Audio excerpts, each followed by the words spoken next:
Hey everybody, how's everybody doing today? Welcome to my photography editing live stream where you can submit your images before the stream starts and edit them here for you live using DxO Photolab.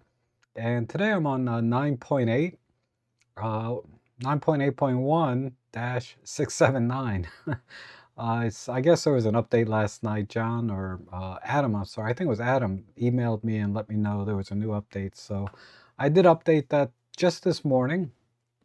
Actually just a few minutes ago before the stream started, and so we'll see. All it had was a couple of bug fixes, I guess. I'll run into a bug time to time, but I can't remember what they are because it's so random, right? Anywho, let's get into the editing here. And if you're new here or you haven't bought DxO yet, I am an affiliate for DxO. I have my affiliate links down below, so your support is greatly appreciated. And in return, there's also a exclusive 15% discount code. I hesitate to call it exclusive because it seems like every DxO affiliate has the same 15%, but your support is greatly appreciated here. And as always, I'm here every week to edit your photos live, and every 2 or 3 images, I like to pause and if you have any questions, I'll check the chat section to anything that I did. But the idea here is to demonstrate the tools in DxO, and if you have any questions about anything I did, I'll try to explain it more in detail. But okay, so let's go ahead and get to the first one here. And this was interesting. I pulled it up a few minutes ago. And this is a G5X Mark II. So I'm not familiar with this camera, but I guess it's a little compact point and shoot. And it's interesting when you look at the raw image without the inbuilt lens corrections, you can see some pretty heavy barrel distortion here. I almost thought this was a fisheye lens when I first opened it, but looks like it just needs some corrections. So I do have gosh, I lost my train of thought. I have presets that you can download from my website, robtrek.com, that I'll be using today. And, you know, based on my workflow is I just apply this, default preset that I created, which does some noise reduction and a little bit of sharpening and optical corrections. Those are the 2 key technologies in DxO, are the optical corrections, the DxO modules, and also the denoising. So I feel like it always gives the best results compared to anything else I've ever used. So I'm going to do that first. I'm going to apply a basic preset. And I have these 3 here that I created. My default preset, which works with everything. An extra sharp if you want to just pull out a little more detail. This works best on soft lenses where, it's not the sharpest lens, right? Maybe it's an adapted vintage lens or something. This works best for that. Also for birds, when you can fill the frame. I wouldn't use this on birds that are kind of small and I have to crop in a lot. And then finally a high-res shot mode preset, and this is specific to OM System Olympus cameras that have high-res shot mode. And this seems to give the very best results, comparable to a straight output from OM System's own OM Workspace, which has traditionally always given the very best result with the high-res shot modes in terms of resolving the detail. But this comes probably 99% as close as that. Okay, so I'll apply basic my default preset, and as you can see, it fixed the in-barrel distortion and everything without any issues. And okay, so next thing I look at is just the overall composition, the exposure, the white balance. And this is where I determine if I'm going to do any cropping to just get everything where I want it to be. White balance, of course, this is pretty straightforward. It's outdoors, so the camera does a good job with that. And then the overall exposure, if it was underexposed or overexposed, if that was done with intent or if that was, a mistake or in the settings, right? Because sometimes you get out there, and particularly if you're shooting full manual, it wouldn't be difficult. Sometimes you over underexpose an image because you didn't change your setting quick enough. But everything looks good here, except maybe the composition. There's a couple of distractions here. There's a nail or something here, maybe a flagpole, and then the railing here. Either this is you're going over a bridge, I assume, walking over a walk bridge. So from here, I'm trying to look for some interesting elements. We have this building here in the parking lot. Oh, this is a lamppost. Okay. And then over here, there's a lot of shadow here, which is kind of interesting. I think I like this side a lot.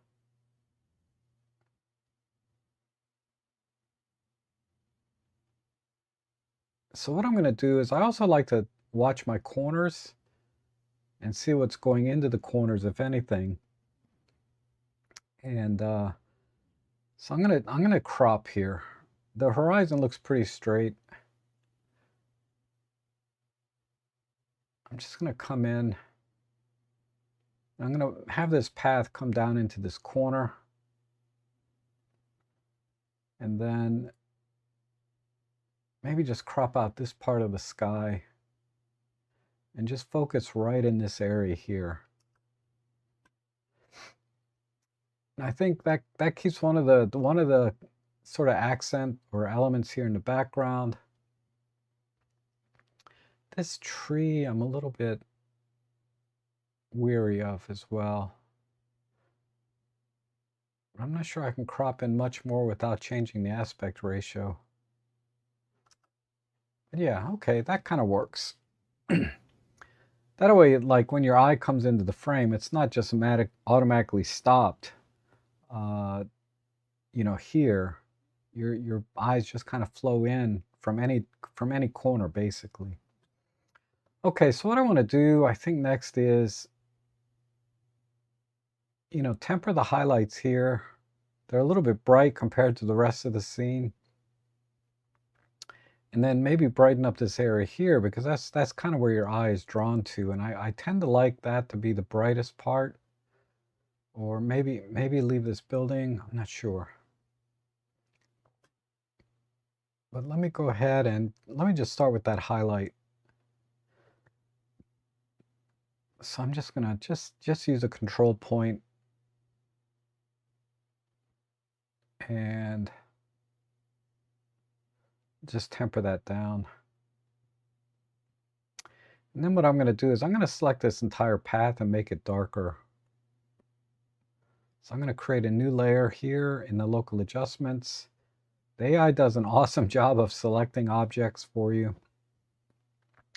And I'm just gonna darken this.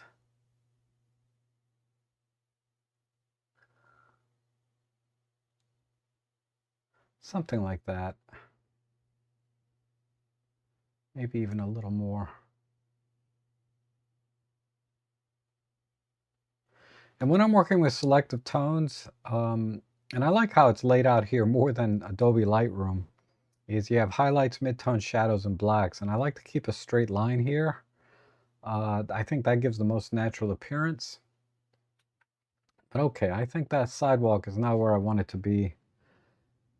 And I'm going to try and illuminate along the path here and then up to the end. So maybe just a simple brush will do. So I'm going to create a new layer. And I'm just going to brush right along here. And I got to watch my flow and opacity. I don't normally like to start at 100%. I like to start somewhere around 10 or 20. And I'll just put the opacity of 50. Let me draw a new line. That way I can gradually add, the lighting that I want. I'm going to do the same on this side.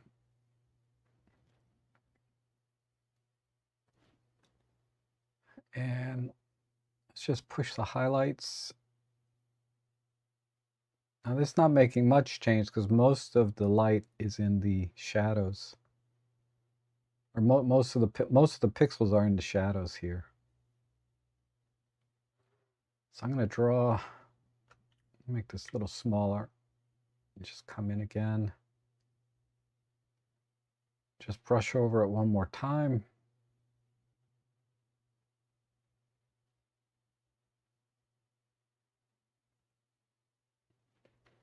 Maybe add a little bit of clear view and micro contrast just to bring it out just a little more.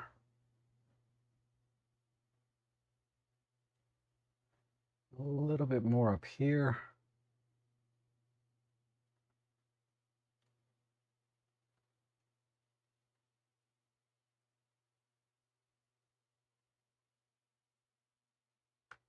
I'm going to erase this part just a little bit. And just be conscious when you're erasing things, I'm using this negative brush here by holding the Alt key down, but it also has its own separate flow and opacity and feathering. Okay, let me add some more in here.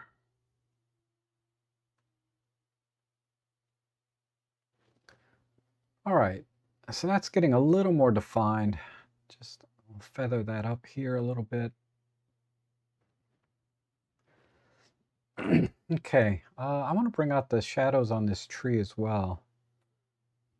Let me see if I can use maybe an AI tool to select that tree. Yeah. Select that tree and that tree. Oops. I need to hold the Shift key down. So I'm going to select that tree, then hold the Shift key and add this one. Because I'm going to apply the same. Okay, I'm not going to be able to get that one. Maybe that one. I'm going to apply the same brightening to all of these.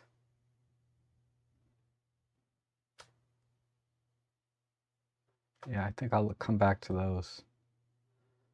So again, I'll start with the highlights and midtones, and I'm pretty aggressive because I see a lot of the pixels are still in the shadows here. There we go.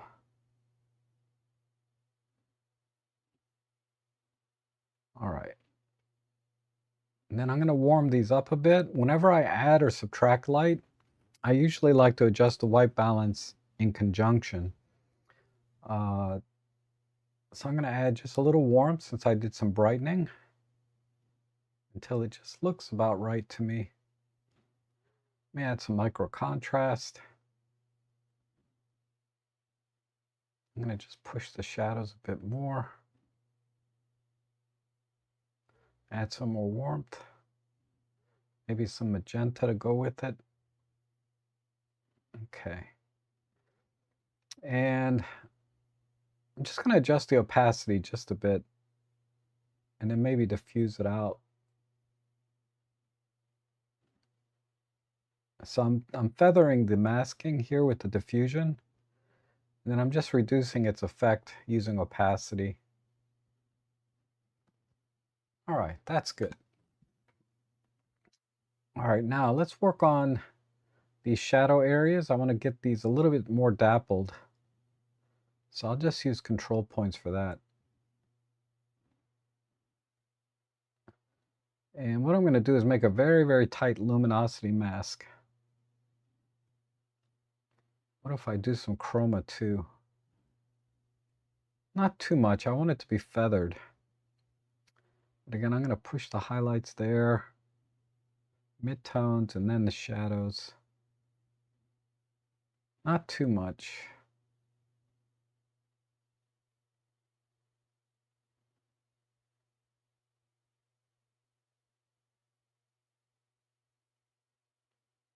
Okay, let me see how much that effect that had.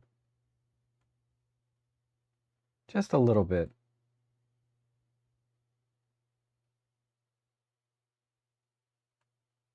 Okay, that's good. All right, I'm going to continue with that same control point. I'm going to drop a little bit in here. Oops. Actually, I want to make that darker. So new layer, new control point. And I'm going to tighten up the luminosity. Because what I did is I dropped the control point onto the darkest area of this side.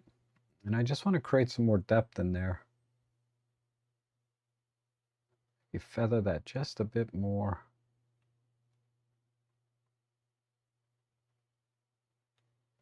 And let's pull these in a bit. Whoops. Is this a new control point? Yeah. Oh, I made it too big. Hold on.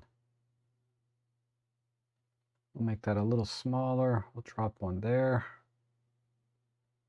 One there.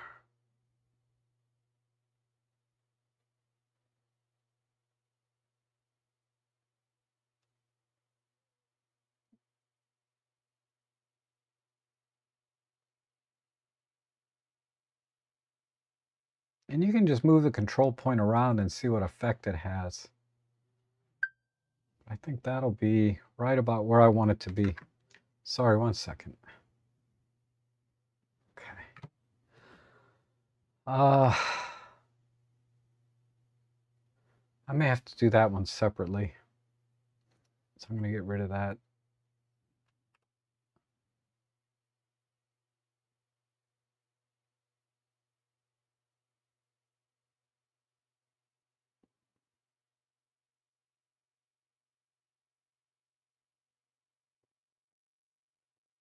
Okay, down in here.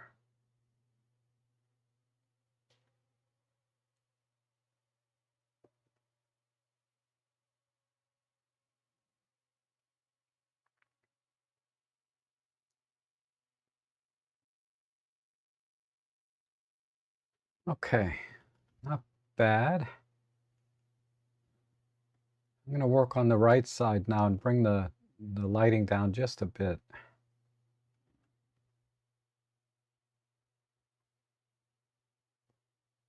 We'll stick with control points. Let's try just a linear pull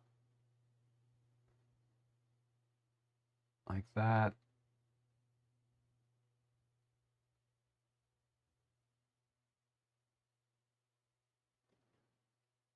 Okay. I'll go over here to the global settings and just pull the exposure down.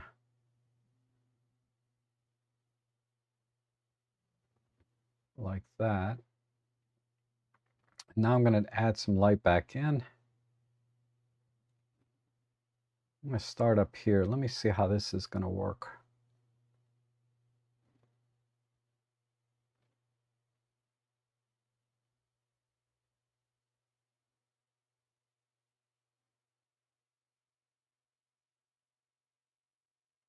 And then let's add a little warmth. I should have cooled these control points down a bit, but I'll come back to that.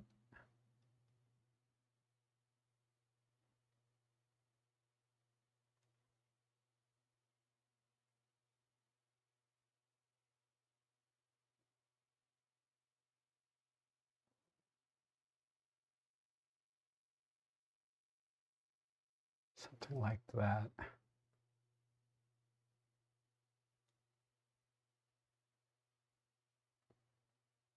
Okay.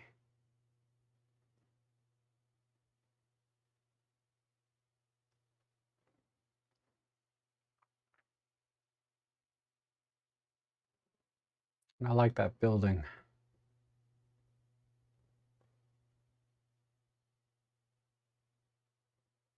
Yeah, something like that. Okay, we're almost there. Now I'm going to add a little bit of more light back in. Let's make a new layer. Let me try an auto brush and just see what, an auto masking brush. And just add some dappled light in here.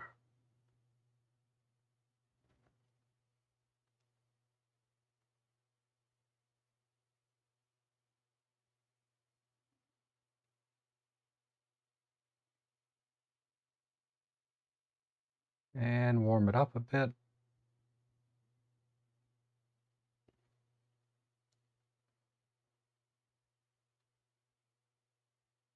A little bit there. And kind of at the top of these. It's a little bit strong, but I'll just back it off with the opacity.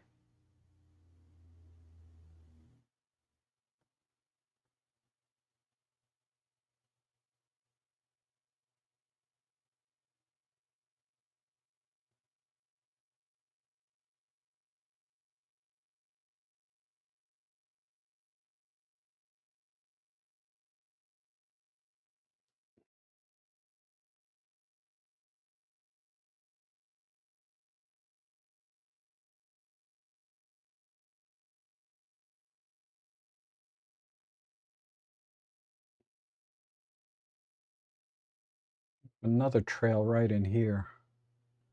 Just add a little bit of light along that path.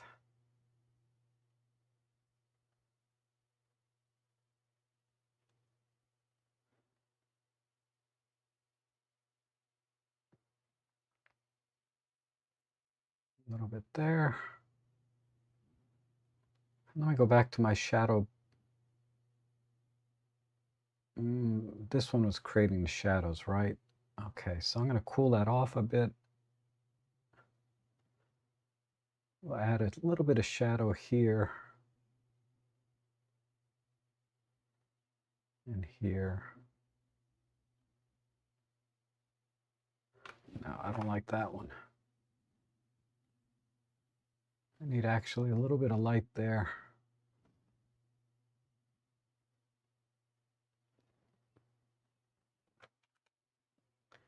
Okay, and then maybe let's just accentuate some of these, looks like dandelions.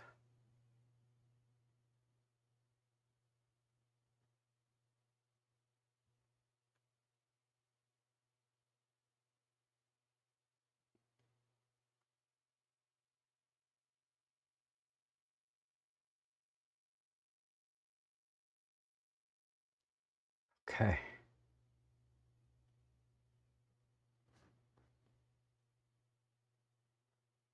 And I'm going to use, oh, that wasn't my auto brush. Hold on. That's what I wanted.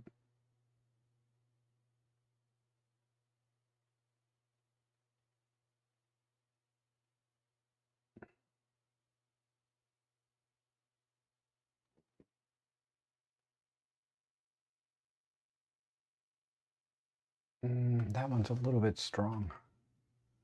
Oh, crap. Didn't mean to do that.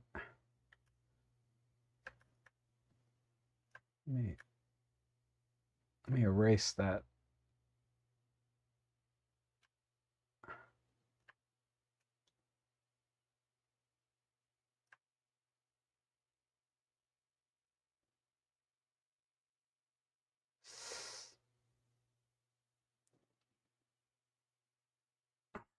Good.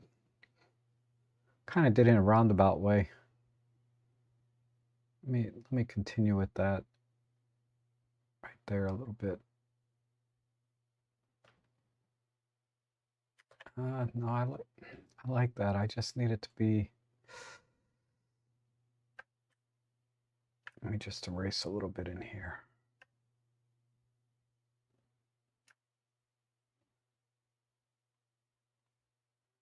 Is that getting in there or not?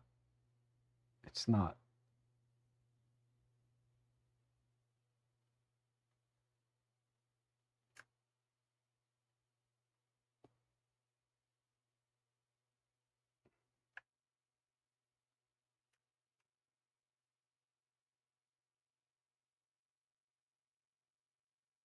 Oh, too much. Dang it. Just a little bit there. I just want to feather this a little bit. Okay.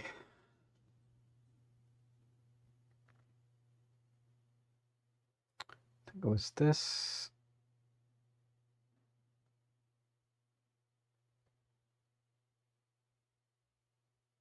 Yeah, this brush.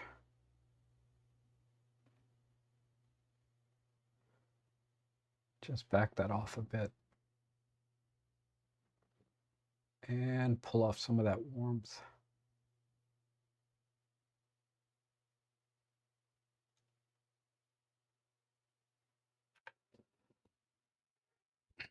Go back to the sidewalk.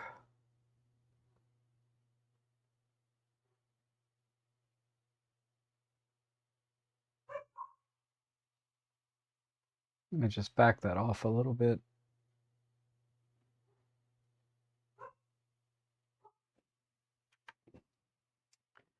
And then one last thing. Let's brighten up this one trail here.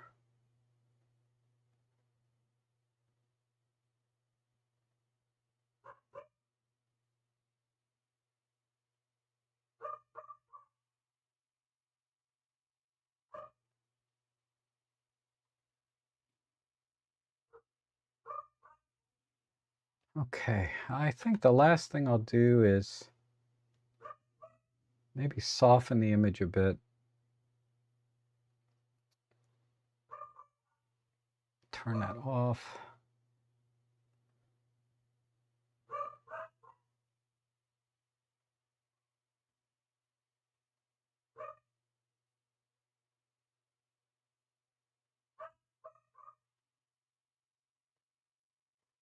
Where's my blur tool? I think it's down here. No.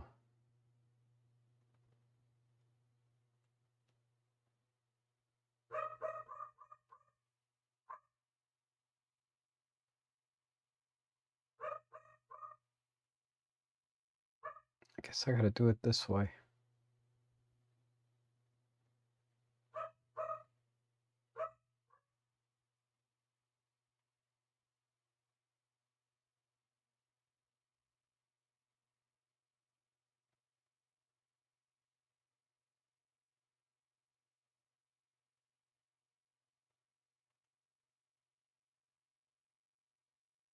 Okay, let me exaggerate this a bit. I need to...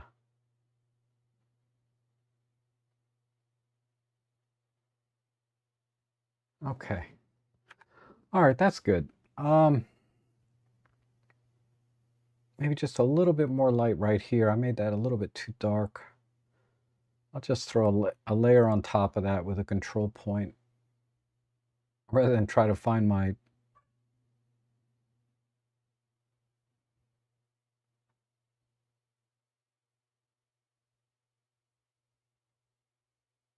Right there. Okay, good.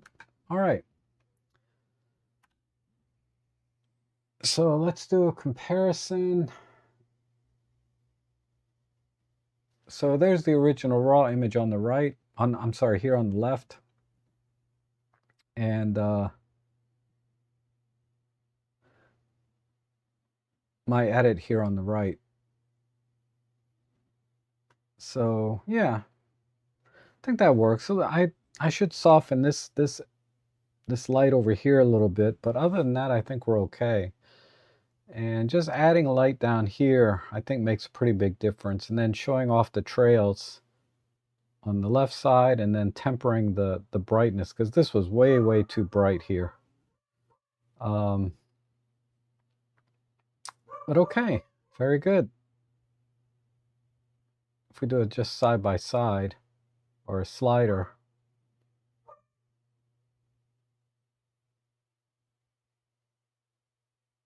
I think that came out pretty good. Okay, let's go to the next one here. And we have, I don't know what that is. That's a really beautiful bird, though. This one's from John. Oh, hey, John. I saw you here earlier. What kind of bird is this, if you know? It's really beautiful. Okay, so let's apply... I'm going to try my extra sharp preset this time because we did fill the frame pretty good with this bird. I want to bring out as much detail as possible. And then I need to straighten the horizon a bit.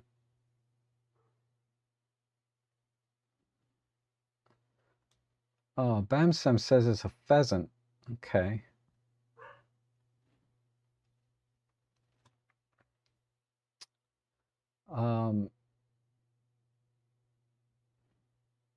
Heather asked when I'm using high-res shot, which file? I assume you mean which preset do I use? I have my high-res preset over here for high-res shot mode.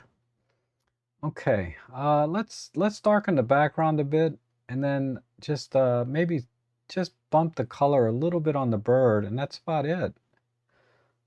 Composition-wise, straightening is good. We'll stay with 3x2, just come in a little tighter. Just to even out the spacing around the bird a bit.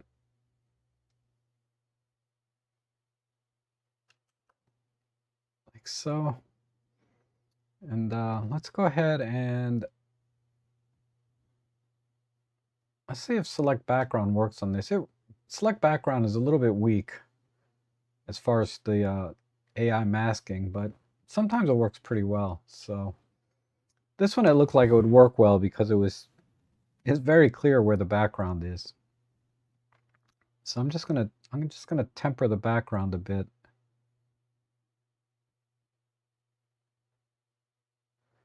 And maybe just apply just a little extra blur. I wonder if I can do that directly here. No, let's not do it that way. Let's make a new mask. And we'll select the animal. Make a new submask. Bring this down to about there. And let's blur the background a bit, around 20.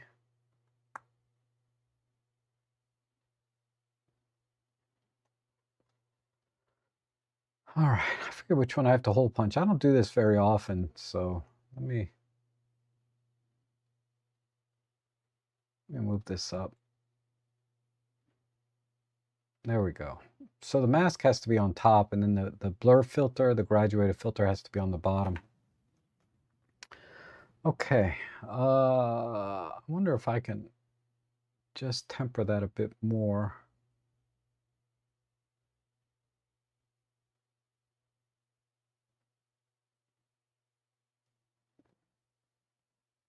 And let me actually, instead of cooling it off, let me just add a little bit of warmth there.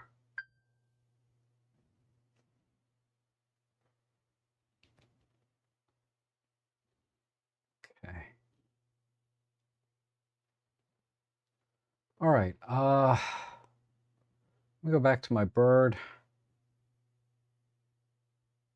Oh, I didn't select the bird yet. Let me go ahead and select the bird. And let's just bring it up a little bit. Maybe not that much.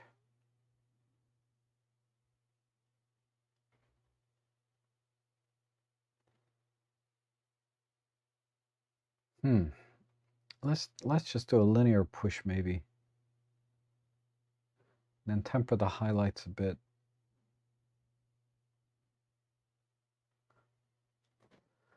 Okay, then we'll just touch of vibrancy there. And I need to fix the blur here. The blur overlapped a tiny bit. So I wonder if I can...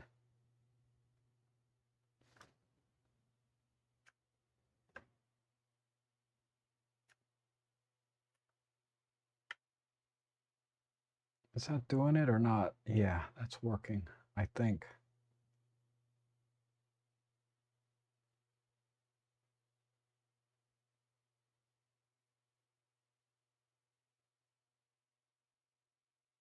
Let's make the opacity 100%.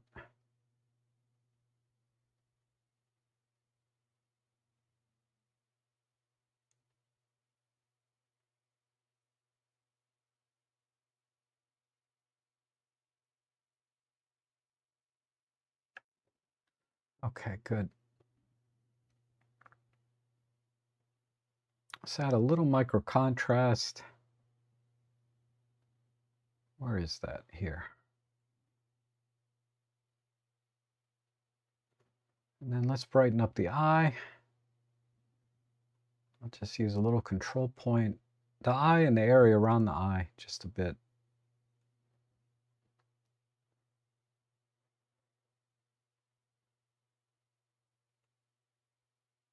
And let's just give it a little contrast.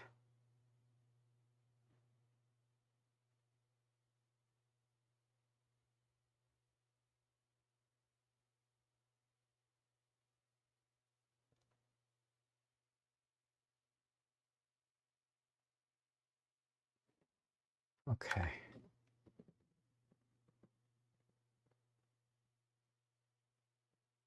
This needs a lot of contrast. It's just a little tiny bit out of focus. All right. I'm going to add just a little bit of lighting. Not light, but a little bit of, oops. New control point. Here we go. I just want a little bit down in here.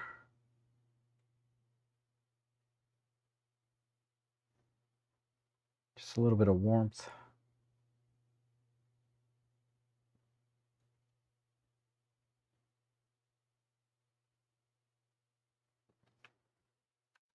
All right.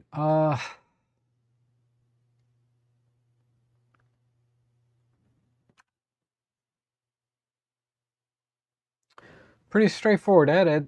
You know, just a tiny bit of sharpening and warmth and blurring the background just a tiny bit more. But other than that, nice clean shot and just a touch of vibrancy to bring the colors out just a little bit more. You know, raw files tend to be tiny bit flat. Plus, my preference is to be a little bit over processed, I guess is the word I should say. I do tend to do that time to time, but it's just my style, what I like. I like very strong. And we can do a little slider. I could have done a better job on the beak, but just in the interest of time, you know, we can see the difference, the noise that got cleaned up, and the difference here. It seems like there's just a tiny bit of blur here. I don't know if that just is just a little bit off the focal plane, or let me look at the EXIF real quick. 1/500 at 400 millimeters. So I think it's just a little bit off the focal plane in this case. The camera seemed to focus right here on the chest, and the eye is just a little bit back off. But other than that, it's a great shot. Okay.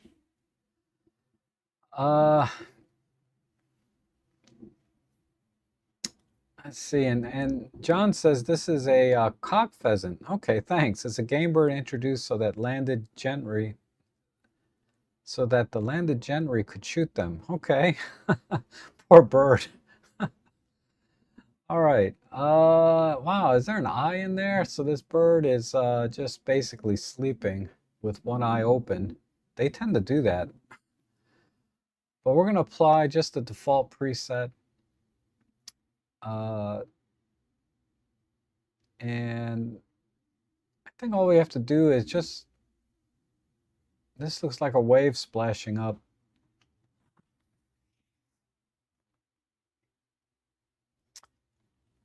And then, yeah, we definitely need to crop. I'm thinking vertical maybe. Something along those lines. Maybe a little more off the top. Just come in right there. And then let's select the bird.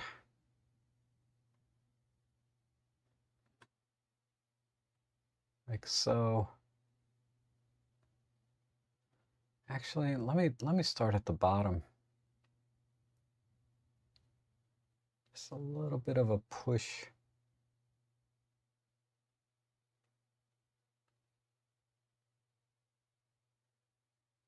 Like that. And then pull the highlights back a tiny bit. Add some clear view.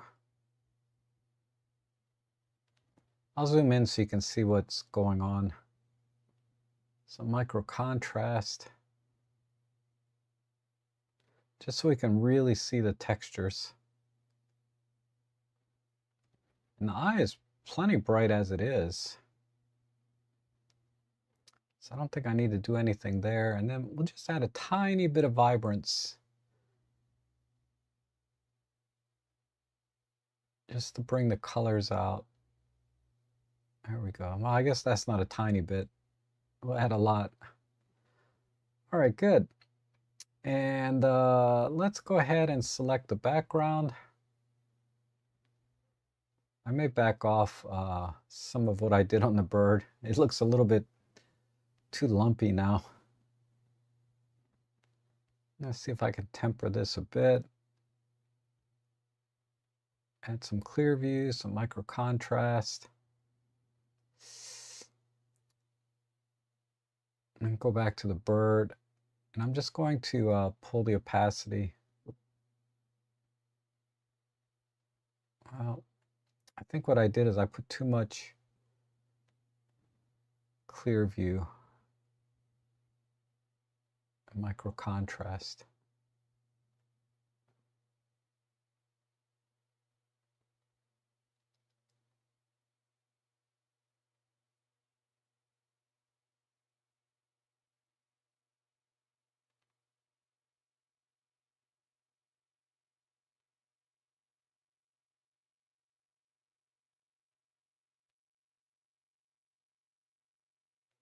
Okay, I guess that's all right.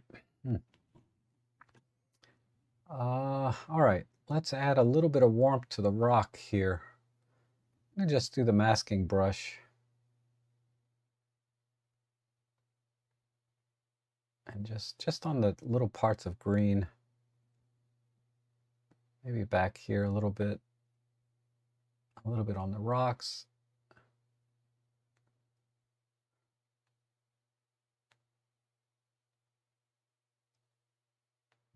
Just to kind of layer the rocks a little bit.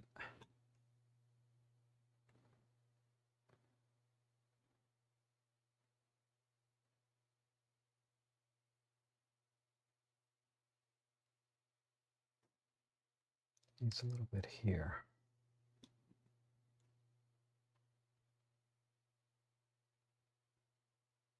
Okay. And then let's add some warmth.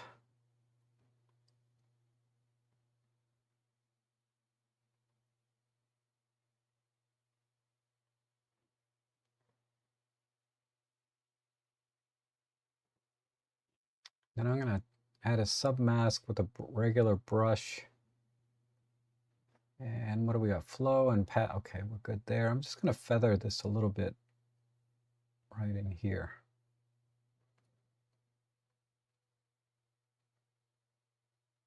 And then maybe add a little bit on top. All right, I think that's it. So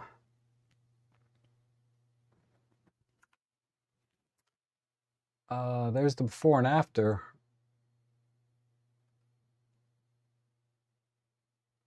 So I think the vertical worked pretty well. And we got really good detail out of the bird, bringing up the shadows and things. And then just adding a little bit of light to the rocks. I got maybe a little bit more wouldn't hurt, but that's not bad. And then trying to bring out the spray of the wave behind it, I think is pretty cool. And we'll just do a slider.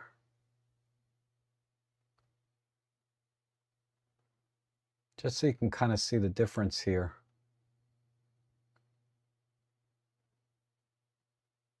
Just in the fine details, but it came out really nice. Okay, let me check the chat section. There's a lot going on over there. And we will we'll go back to the editing here. So let's see, Roger's here. Robert, good morning. Good morning, Roger. And Paul, good to see you. And let's see, Bamsam, good afternoon from Faroe Islands. Very nice. And John, good to see you from the UK. And Bamsam has a question, how to do wildlife photography when you can't even see 5 millimeters ahead? I wouldn't even bother if you can't see, unless you want to get a very surreal artsy kind of shot, I guess. And good morning, Mr. Joe Black. Good to see you. And you finally upgraded from the EM1 Mark 1, yeah, to an OM1. Blown away. Looking forward to DxO next. There you go. That's awesome. Yeah, the OM1 is nice. And Paul says, we'll try using your high-res preset on one of my Lumix files and see how it performs. Okay, that'll be good. You know, the pixel density on the G9 is a little smaller, right? Or yeah, so it'll be interesting to see how that comes out. You may have to tweak it a little bit more. But I don't know what you would compare it against. I guess Lumix has their own editing software. I guess the best way is to compare the preset that I created to the straight out of camera JPEG without any editing and see how the details compare and then tweak the preset. I did that a lot when I was tweaking my preset for the OM system cameras. And good morning, Heather. Good to see you. And Heather says, when editing high-res shots, yeah, I wasn't sure what you meant by that. In my files, I have ORI and ORF and JPEG on high res. Oh, you want to edit the ORF file. The ORI is the backup 20 megapixel image, so it's a standard RAW. So it's a single frame out of the multiple frames that high res captured, and then of course the JPEG is fully processed through whatever OM system thought would look good for high res shots. So yeah, when you're in DxO, you want to edit the .orf. And hi Rob, got that one, yep. And Heather, from memory, I think it's the ORF file. Yes, it is. And you can see the resolution if you're not sure exactly. And Adam says, does DxO Photolab allow me to apply OM camera profile I did not shoot in, or can I apply Vivid if I shoot in Vivid but can't use muted or natural? That's correct. So the only profile that OM system or DxO has for OM systems is over here in the color panel. You can select camera body and then select, the OM1, right? Which is right here. And then that's it. You get the default. This is the natural color profile by default in the OM system cameras. Vivid and muted and all these other ones, you're going to have to use DxO's version of those. But this is the only one that's calibrated to be exactly what the OM system natural profile is. So that's that.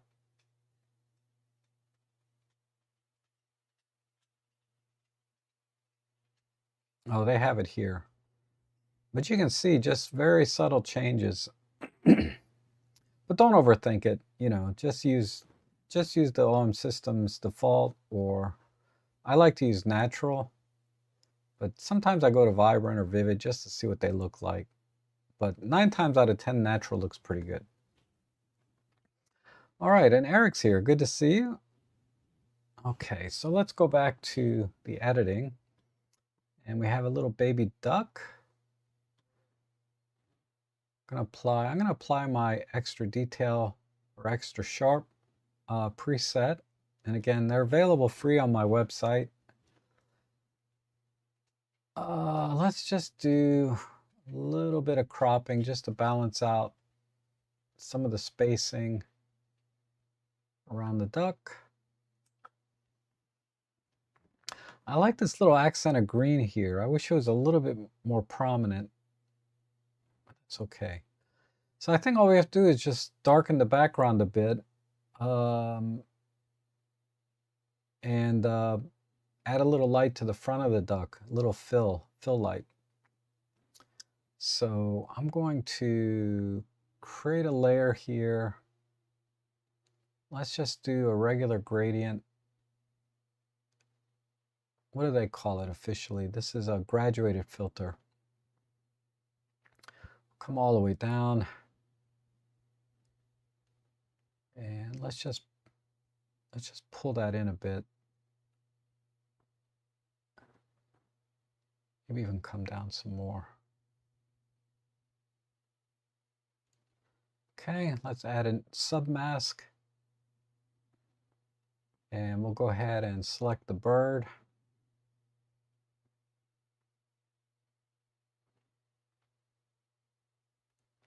And use this hole puncher tool. Okay. Oops.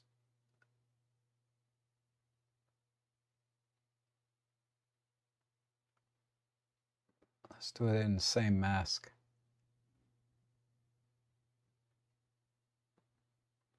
Let's cool off the background a little bit. And I'm just going to manually temper some of the highlights here. Like this.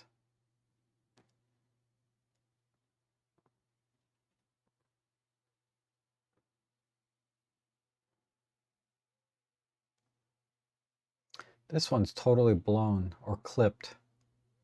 So I'm just going to fix that real quick, like that.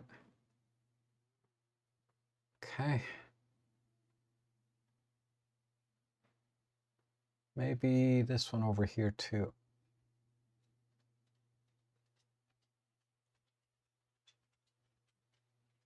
Let's grab something over here. Okay. All right.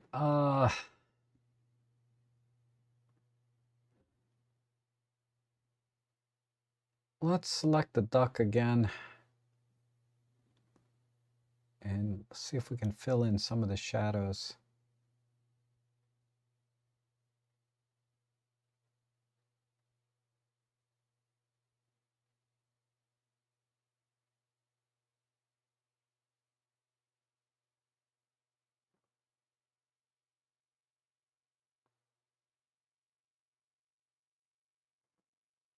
Okay, add a little bit of clear view, micro contrast, add a little warmth. Let's brighten up the eye.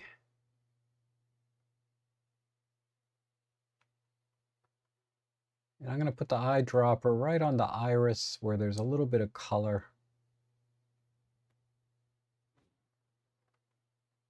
And then let's just push that up a bit. Throw some clear view in, a micro contrast to make it a little bit glossy.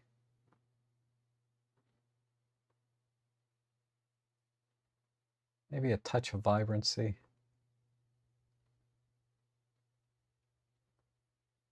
Okay. Maybe overdid it a bit. Let me see. Let's just back it off a little bit on the opacity. Right about there. Maybe I need to come in a lot tighter.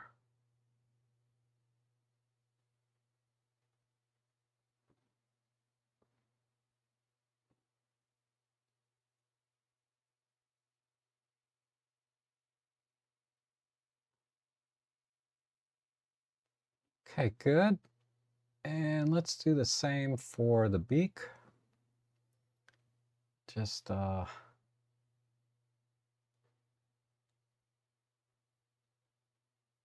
auto mask it here. Just give a slight push and some micro contrast and a little bit of vibrancy.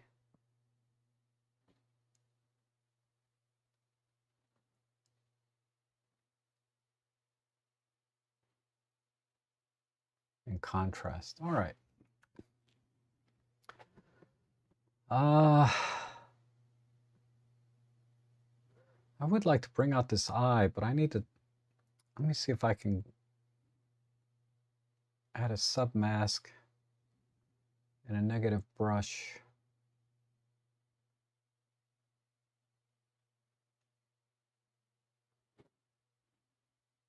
That might have been too much. Let me adjust this again. Submask brush, negative brush, Let's turn the flow and opacity down.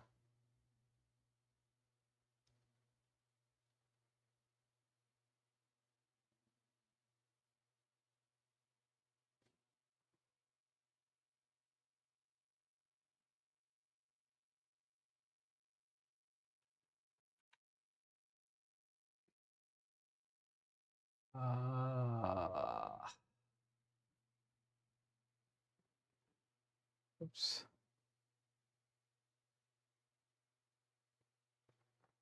All right, perfect. Let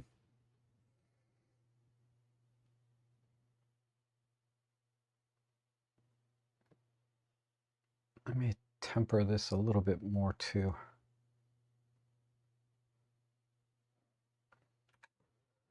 Okay, and then the last one here.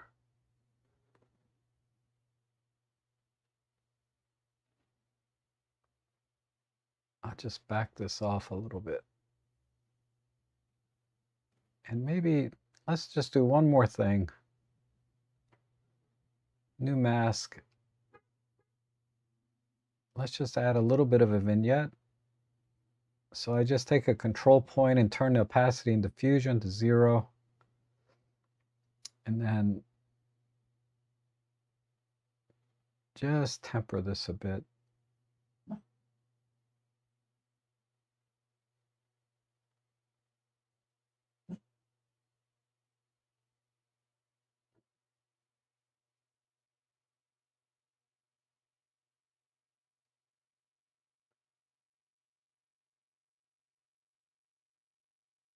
Whoops. Trying to grab this. Yeah, there we go.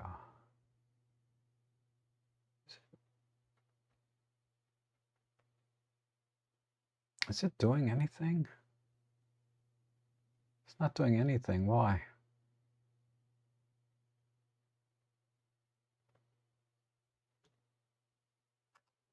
Something's not right. It's new mask. This. Yeah, so invert it.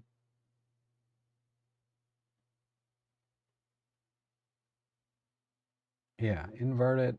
Set these to 0.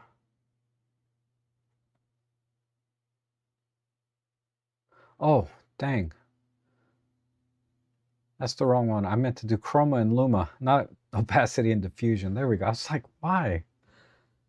I clicked on the wrong sliders there. All right.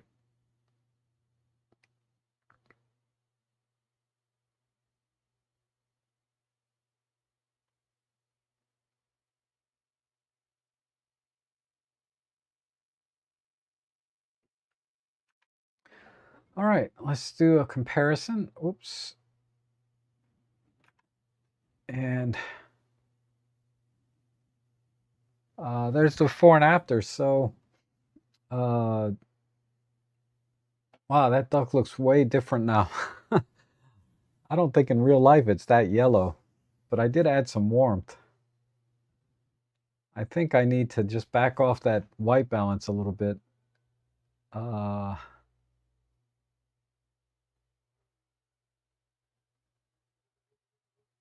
me see. It was this one, right? God, how much white balance did I adjust? Too much. There. Let's just back that off. Okay. That's a little better.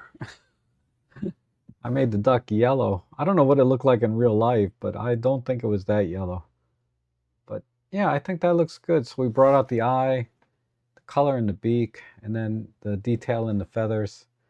So we'll just do a quick slider.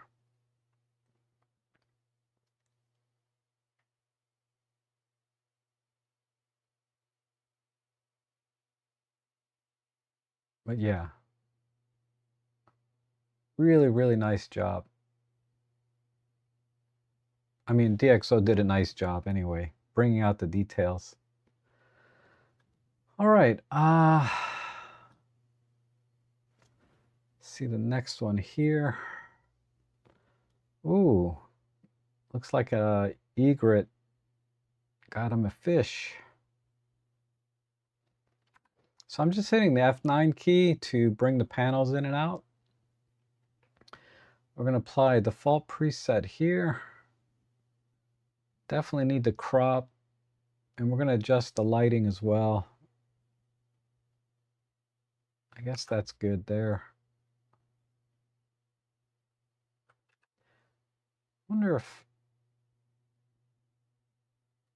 I do a vertical.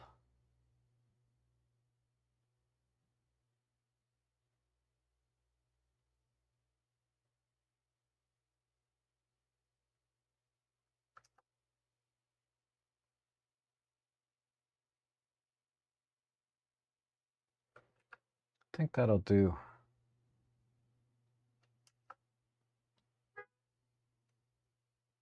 All right. Let's go ahead and let's warm this up. It's a little bit cool. Let's put the eyedropper here on the egret. That didn't make much difference.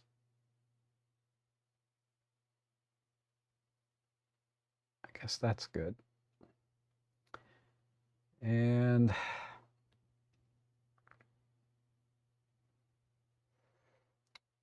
see how well it selects the bird and throw. Oh, wow, pretty nice.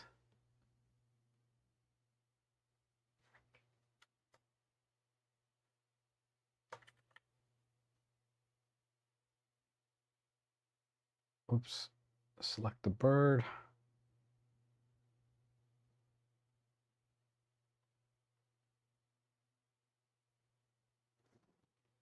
Okay.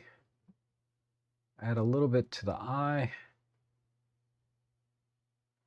Ooh. Need to. DxO always remembers the last size you set the control point. So a lot of times I have to kind of, when I make it huge like I did in the last image, I have to zoom out to find the ends.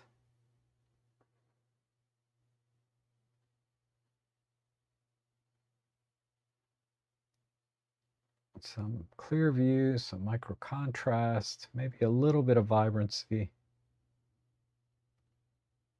Maybe a slight shift to the warm side. Let's bring out the fish a little bit too. So I made a new mask. I can't get the fish by itself, so let me just use the auto masking brush. Let's try micro contrast and just give it a little bit of shine. Okay, so I'm gonna play with the unsharp mask a little bit because we cropped in so much, we're losing some of the finer details. So I'm gonna try and just bring a little bit back using the unsharp mask.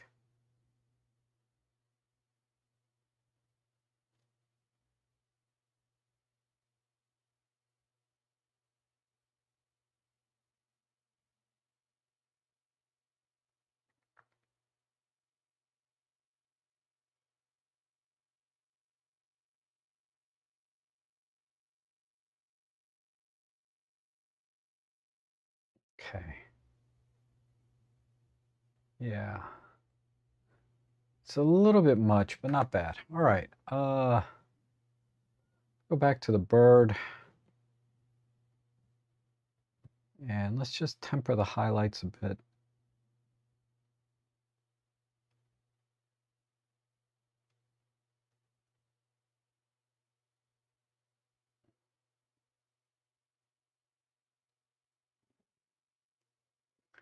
All right, the grass could be,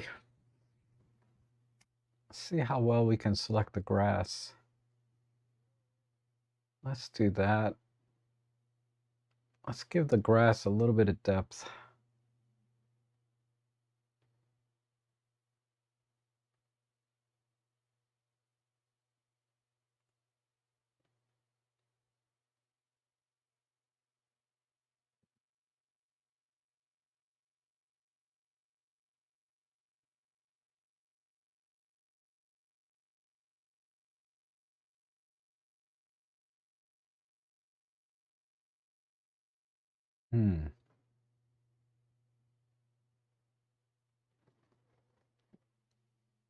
Grass is going to be a little bit harder.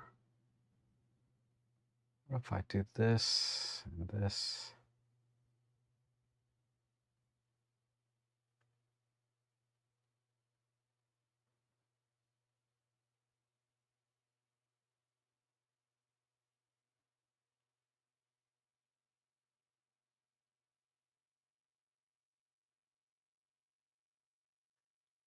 Let's get a nice feathered brush in there.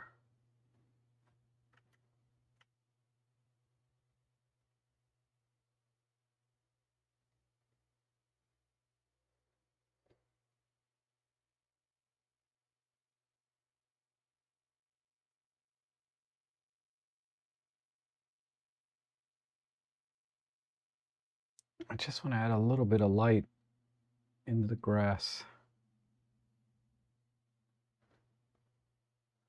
Let's crank up the flow.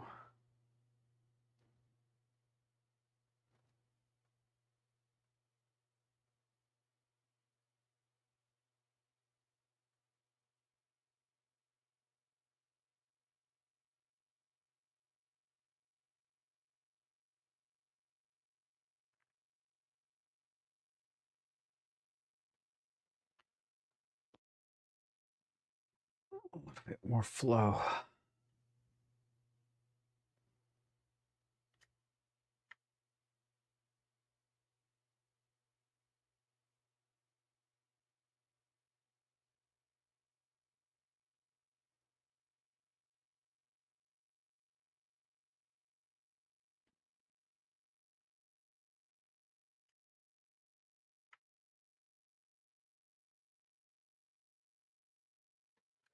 Okay, we'll call it there. Well, the water.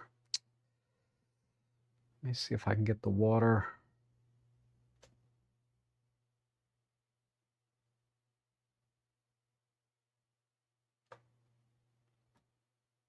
I just want to make the water a little bit darker.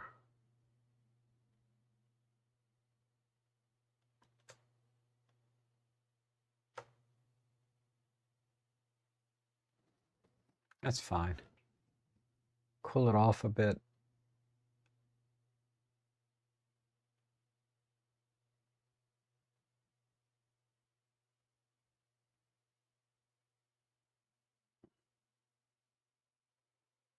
Let's just brush a little bit in there too.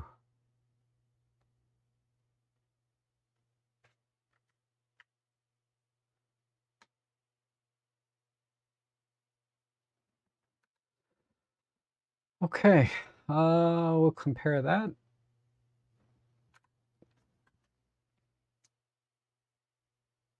Okay, so there's the original on the left. Clearly this bird was pretty far away. But we need to kind of get in there with a heavy crop.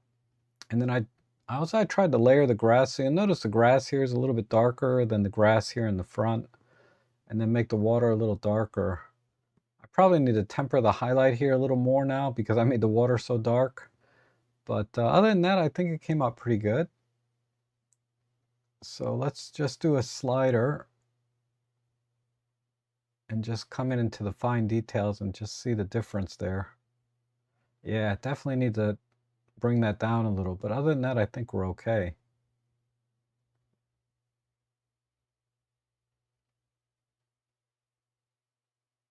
Yeah, let me try and bring that down. I know that mask is right in here somewhere.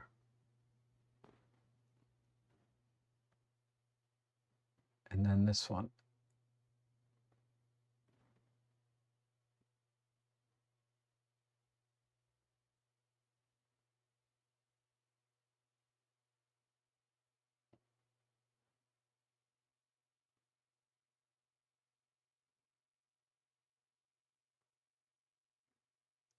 Okay, anyhow,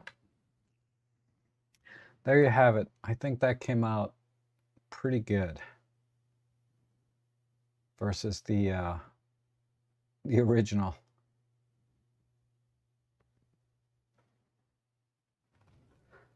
All right, let's do the next one.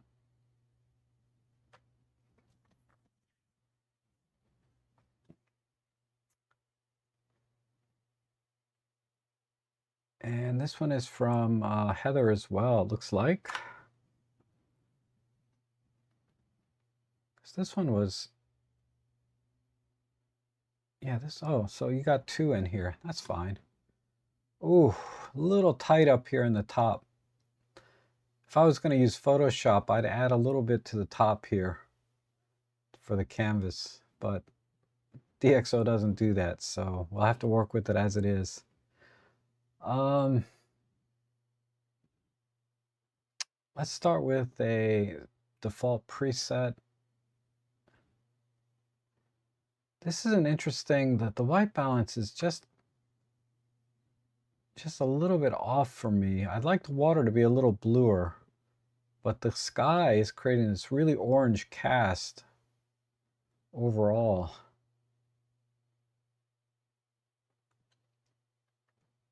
Let me give some thought to how to do this. I think what I'll do is I'll select the water and edit that separately. Let's do that, and then I need to add the little bits in between maybe. So I'm holding the Shift key. Let me just get in here. And then let's diffuse it.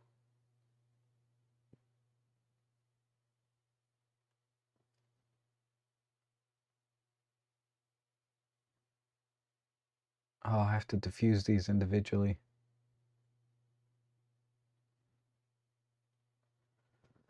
Okay, so what I want to do, the water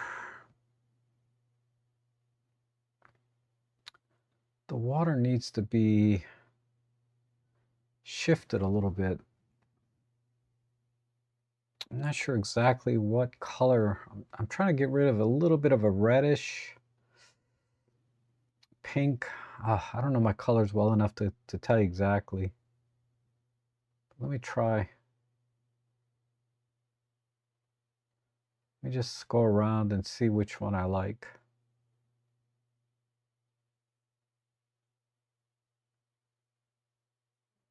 Okay, that's not going to work. Let me go over here to the color panel, and I'm going to put the eyedropper here on the sky. So it's orange.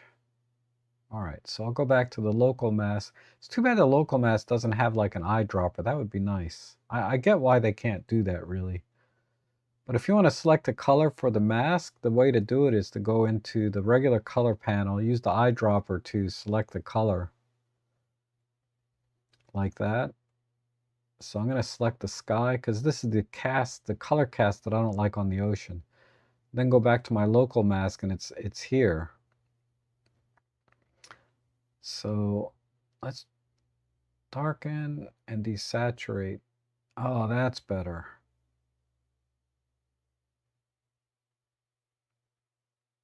Right about there.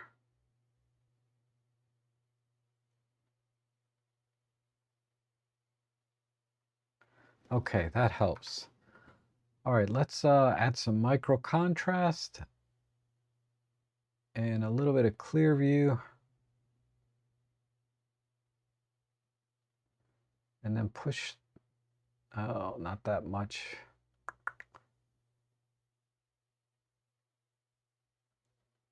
I may have to do this area separately with a brush. I just want to get a little bit of a kiss on the tops.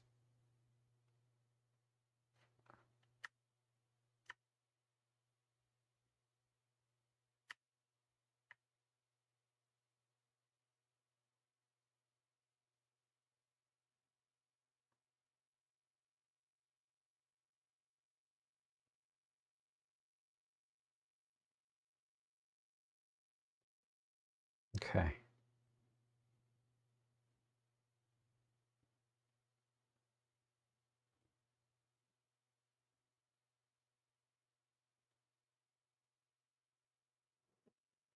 All right. So let me just use a regular brush here. What do we got? Flow, opacity.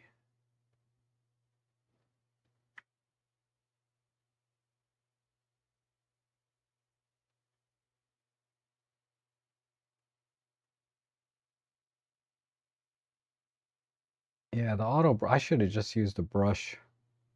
Let me get rid of that.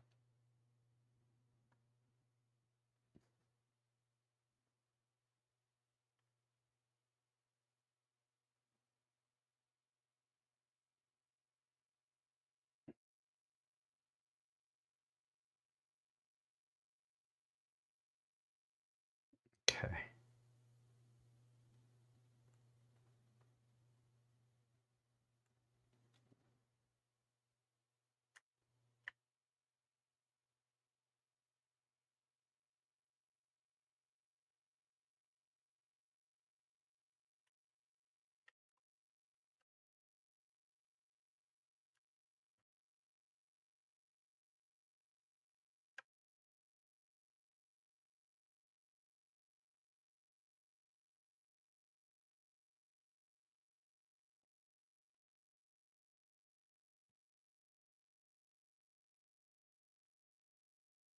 Okay, good, good.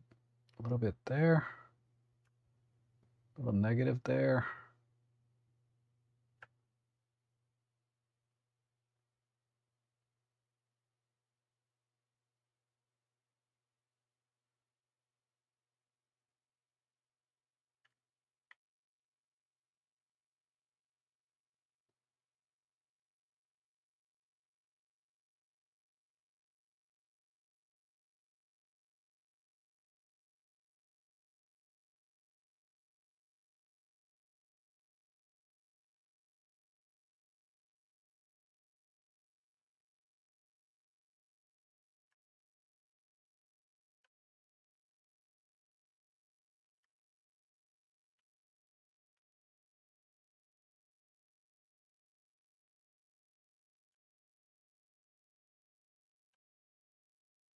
All right.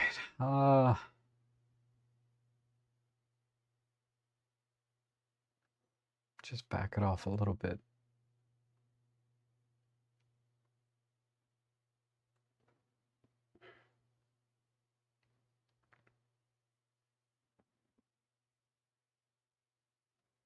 And then I'm going to add a little orange back in.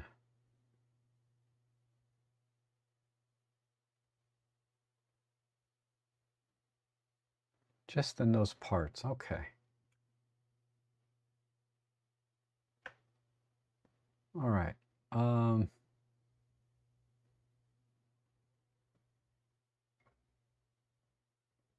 me do this. I use a control line and select that orangey color. Let's try some clear view there. Micro contrast just to give it a little bit of crispiness. Make it a little brighter.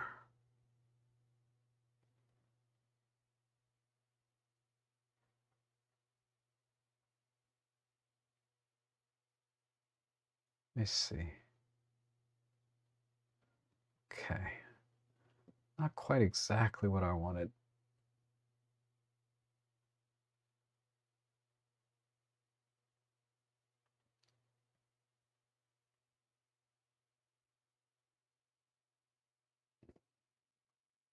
Just want to layer the sky just a little bit.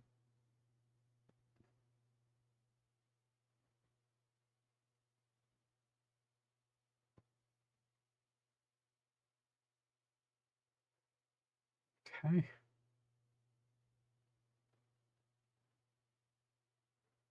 then I'm going to crop, well, actually, let me go back here. Let's make a new layer.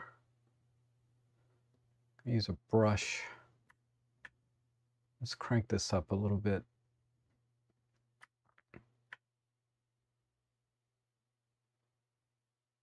And I want to make this nice and crispy in the front.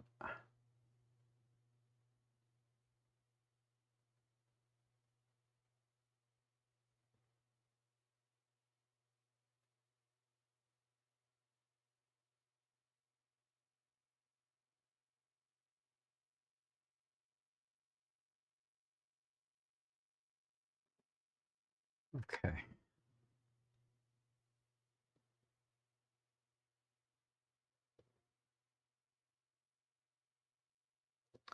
Back to this control line. I just want to feather this a little bit more.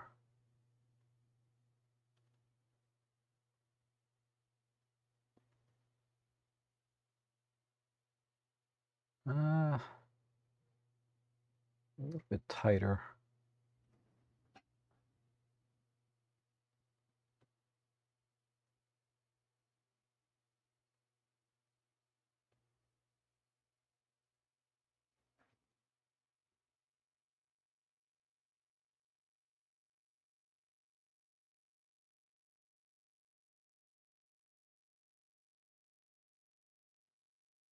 All right.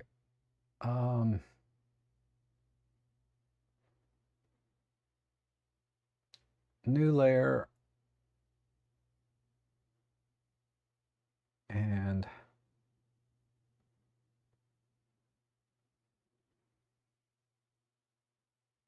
just make it a little bit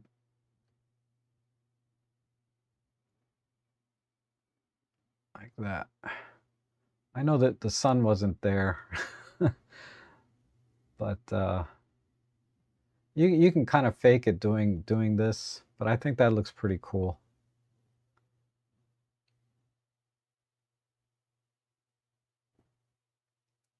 And let's just do just a little bit extra light here in the middle.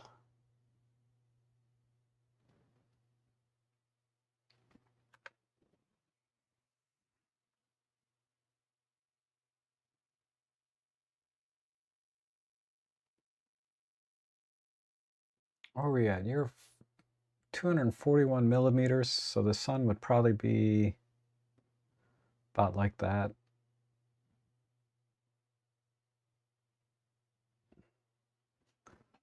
Right.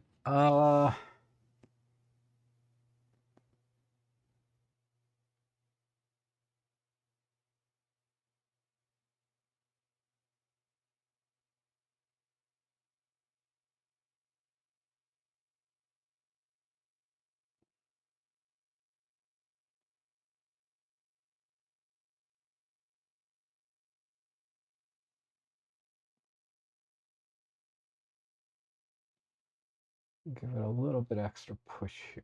Ooh, not that much.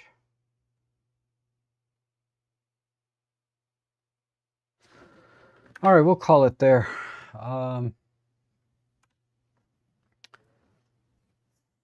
So there you have it, before and after. So basically all I did was just crank up the contrast and highlight the speculars a little bit in the waves in the front, and then just added a light source, right? If I really want to take some time, I would add some more speculars into the tree branches here as well, just to give it a little bit more glimmer. I'll give you some idea of what I mean here. If I use the AI tool and just select, I'm going to hit Shift key. What I could do is just really exaggerate some of the speculars using micro contrast and clear view. I'm getting a little bit of haloing. Let me diffuse that a bit. That's not, I kind of overdid it a bit, but you kind of get the idea. Now there's some speculars on the branches themselves. I could take some time with a small brush and get in there, but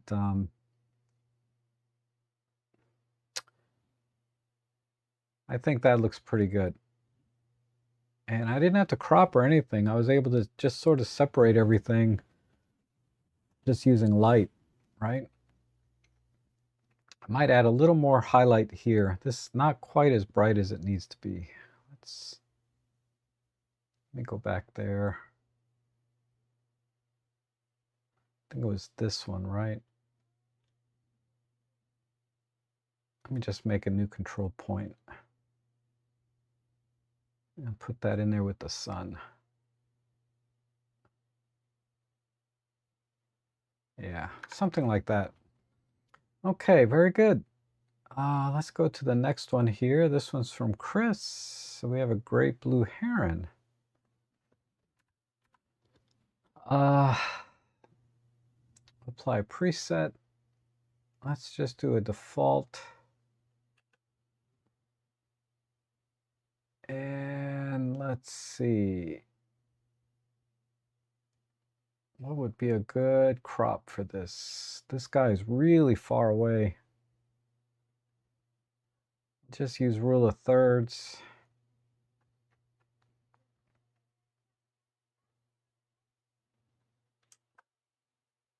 And go there. I think we're straight, so we just need to brighten the bird up a little bit.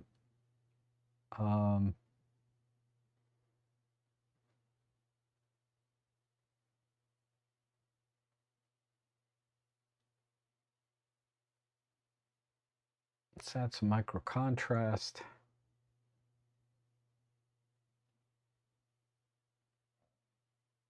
A little bit of vibrancy here.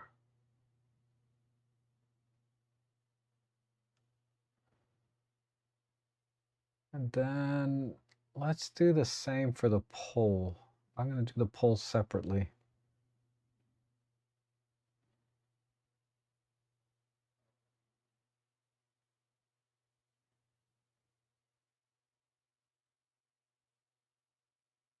Okay.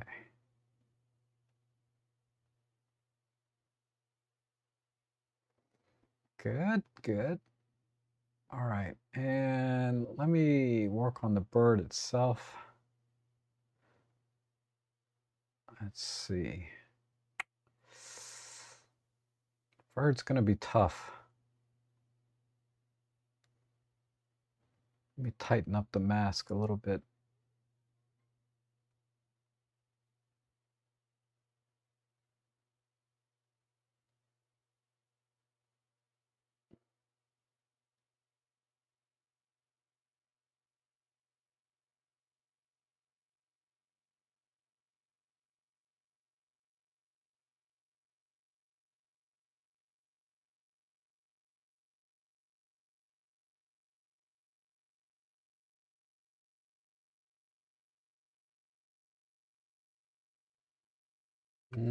Beak will need a separate. Okay.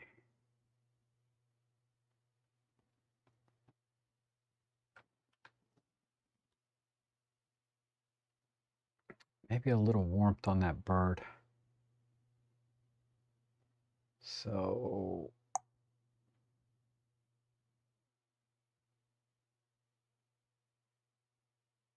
I have to do that very subtle.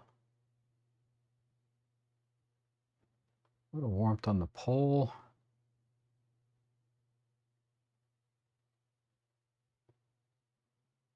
And then the bird.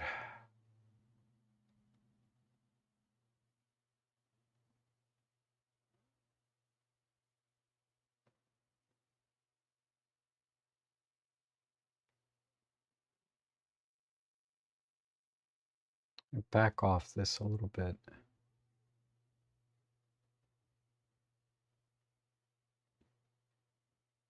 Right about there. All right, so the background, I don't think I need to do much there other than just give it a little depth.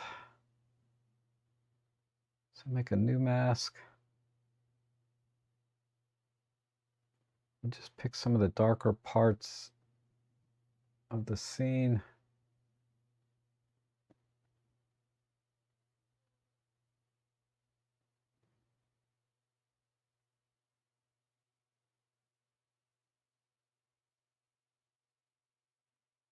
Okay.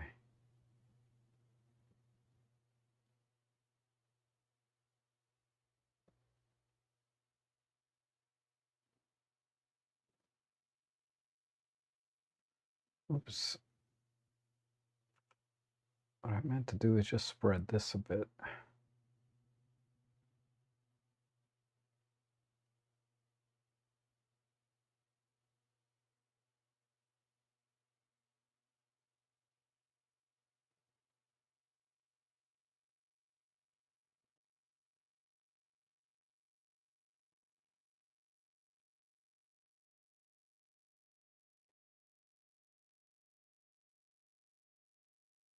Okay, and then just a couple of points of light.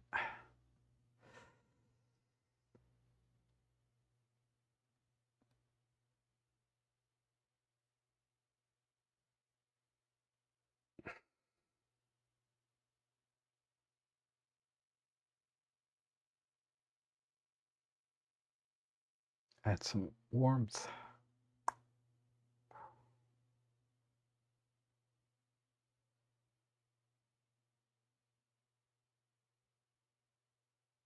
I guess right about there.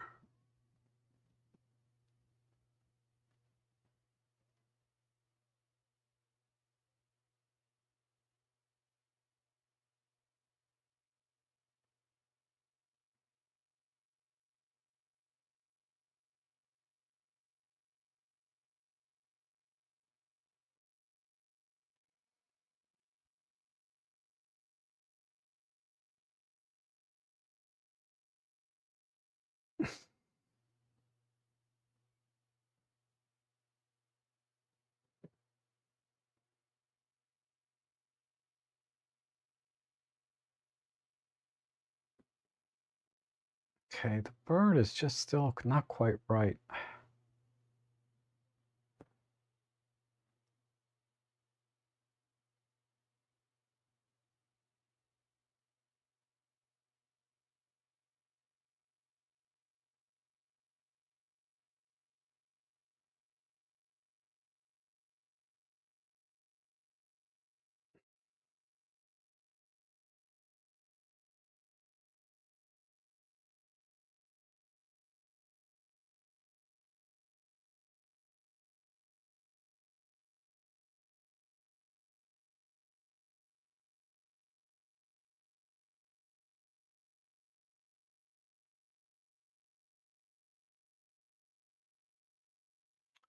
I think maybe I need a submask with a control. Let's do a brush. Just one.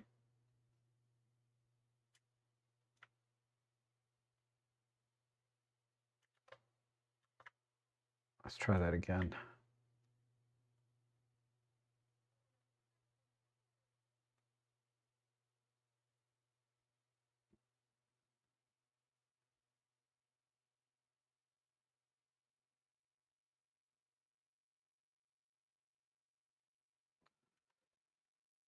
All right, I think if I do too much, it's not gonna look right. I'll go here to the global. Let me try a couple of things. This.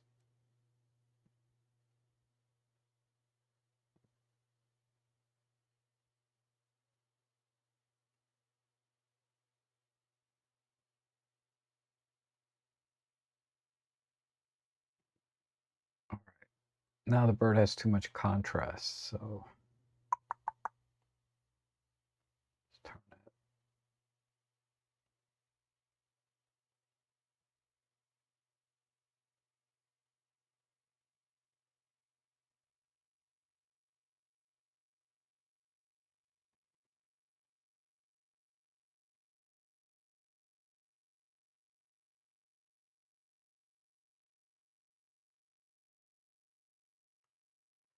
I think that's the best I'm going to be able to do. The bird just doesn't have enough pixels on him.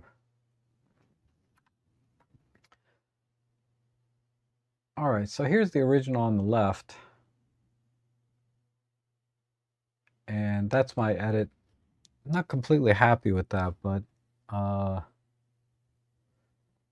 it's hard when there's not that many pixels there to work with. So yeah, I think that works. Just I warmed up the image quite a bit. That was kind of the main thing. And then just adding some layering with light into the background. And I think that works pretty well. Okay, and then I'll do a slider, although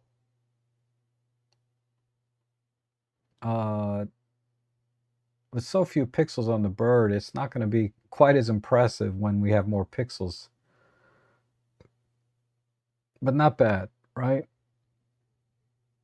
Not bad, considering how far away this bird was. Okay, let's do something here from Roger. Have these weird flowers. Give me 1 second. I just need to take a.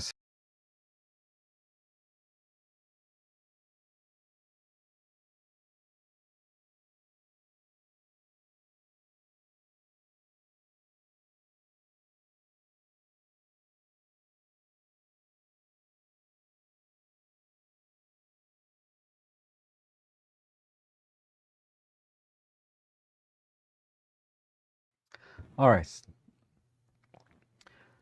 Okay, so F9 key, basic. Let's do extra sharp on this. And all we have to do really is darken the background and a little bit of horizon. I think the horizon is just a tiny, just feels a little bit off.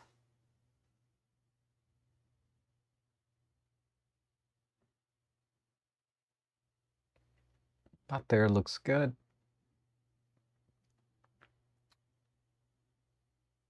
We got room for a vertical. If we do 5x4, not quite.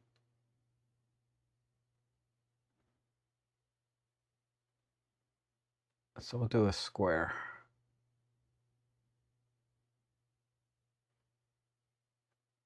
And just come in like that. And then let's go ahead and select the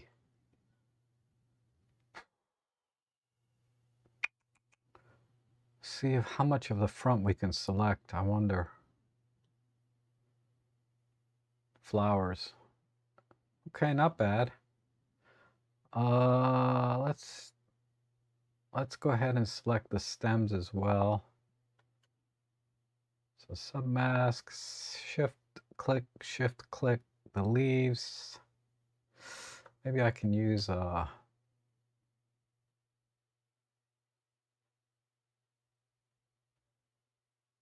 that's not working. So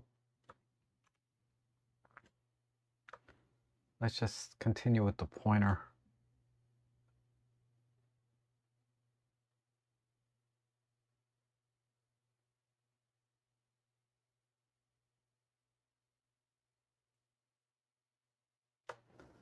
Okay.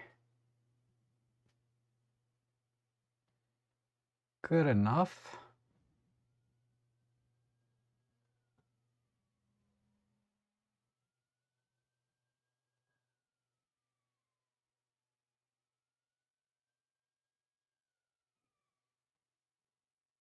Just add a little bit of vibrancy there.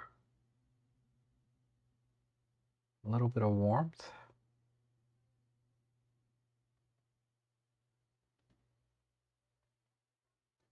And then let's do a new mask.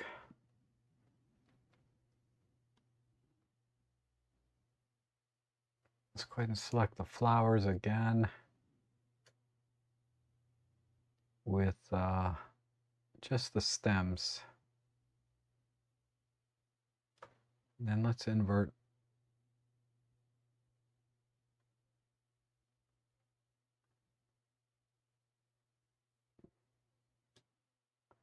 Whoops, I want that to be in there.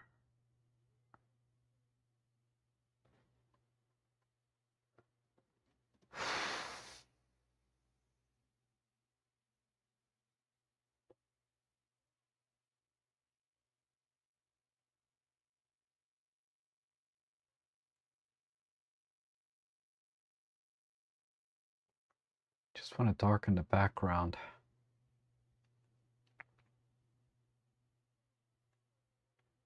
So let's hole punch all of these out.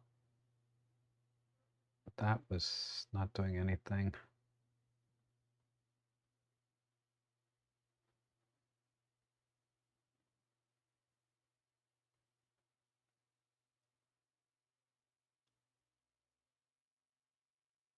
That should not be affecting. Forget, maybe it needs to be on the bottom. Whoops.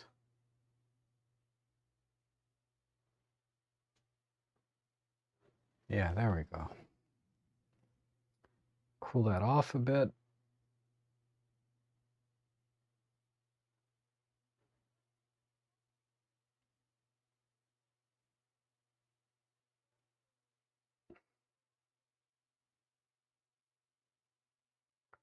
Maybe even blur it some.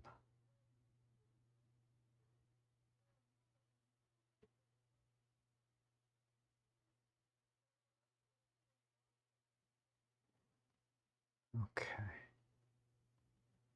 Got a little artifact here.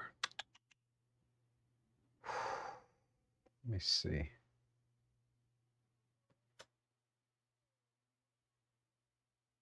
There we go.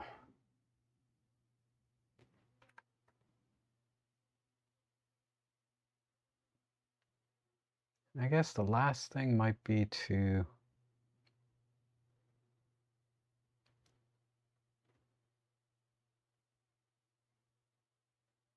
just pull it down a bit.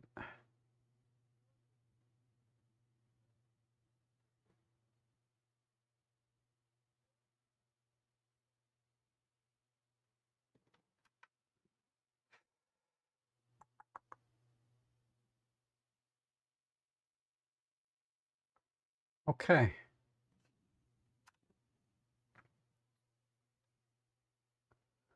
All right, so here's the original. That's my edit. Pretty straightforward. Maybe a little vignette would be nice too. But overall, I like the processing on this. Probably a little more light right in here would be good, but I think we did okay overall. And we can just kind of check the fine details, compare it against this. Yeah, that came out pretty nice. You know, even a tighter crop, something like this would be good, right? I think just right here, this crop here is not bad. All right. Uh,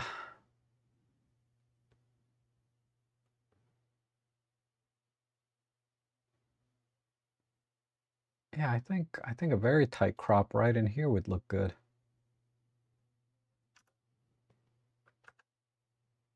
Something like that. That's not bad either. All right, last one. This one's from Paul, finally. I don't know how you end up last all the time, Paul, but okay. Let's apply an extra sharp. Let's select the water and just bring that in a bit, like so. Let's select the bird.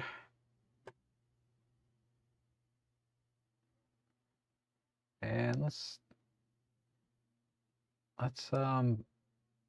push the shadows a little bit of clear view and micro contrast. Maybe a little bit of extra sharpening. Okay. Let's temper the highlights a bit on the wingtips, or on the shoulders, I mean.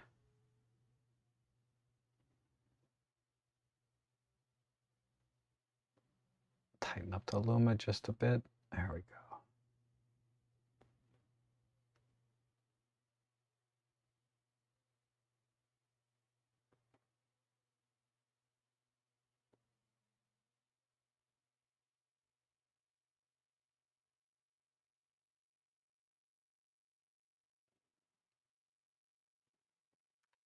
Gosh, I think that's it. Maybe just move the crop a little bit in like this.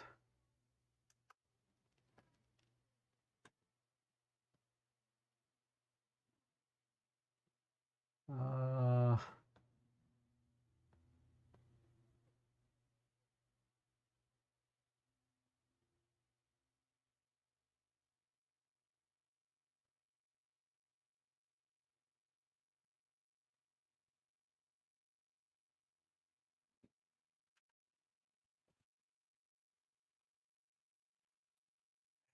Let's see. I think the eye is good. The beak is good. Oh, it's a little bit too crispy here. Let me...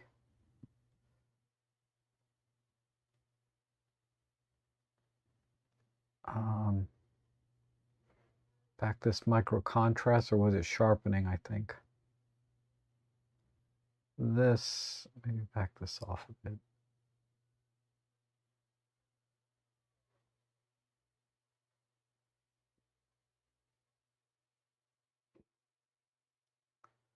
There we go.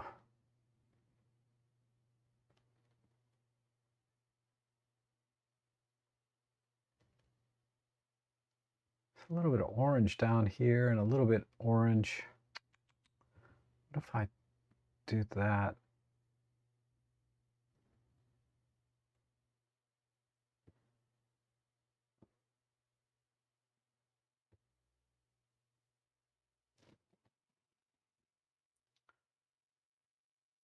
Okay. It's exaggerated a little bit, but I think that works.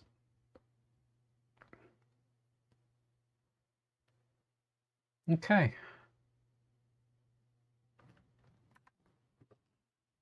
So slight crop, a little bit of saturation and sharpening, and that's all it really needed.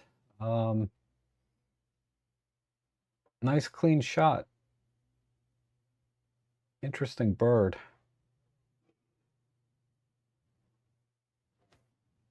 Gosh, it's got some interesting color. Well, I like this ribbing here too. That's pretty sweet. But let's do a slider.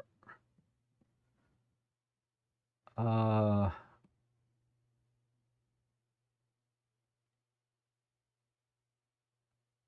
yeah. So basically we got rid of all the softness and brought out some of the fine details in the feathers. And then mainly just making the water a little bit darker so the bird stands out more. I think that came out pretty nice. Okay, awesome. Thank you, Paul. And let's see. Heather says it was late sunrise when I did the edit. Oh, wait. Let's go further up. Adam says, have you done anything on customizing the tool panels in Photolab? No. I'm fine with the way they are, where everything is. I've just gotten used to it. I don't want to try to change it because I'm kind of, as you can see, I'm kind of all over the place in the control panel. So I just like to leave everything out. You know, setting up your customized control panels makes more sense when you have a very specific workflow for a certain type of photography. So, you know, everybody uses wedding photography as an example, but if you're a wedding photographer, you know, you might set up, I only need to use this panel and this panel, and then you set up a custom layout that way. And then your overall workflow will be faster because you're not jumping all over the place trying to find a tool. But for me, I shoot all different subjects, so I never know what tool I'm going to need or use, so I just leave everything out. Heather says, my apologies. Oh, don't worry about it. You uploaded 2 images. That's fine. Mr. Joe Black says, appreciate the class this morning. Thank you so much for sharing your knowledge with... Oh, sure, Joe. Hope you have a great day. Thank you. I hope you do too. And Heather says, thank you. Amaze. And Heather says, thank you. Oh, Heather didn't say anything there. It just said thank you and a little super chat. That's really appreciated. Thank you so much. Let's see. And do you know what type of bird is perched on the tree, Heather? Oh, I don't know. Fake sun. It was an osprey. Okay, good to know. I didn't even pay attention to what kind of bird that was. It was all silhouette anyway. Yeah, lots of birds today, definitely. And would be great to see your parting head. Oh, that's not for me. And gorilla would be a good second choice. Yep.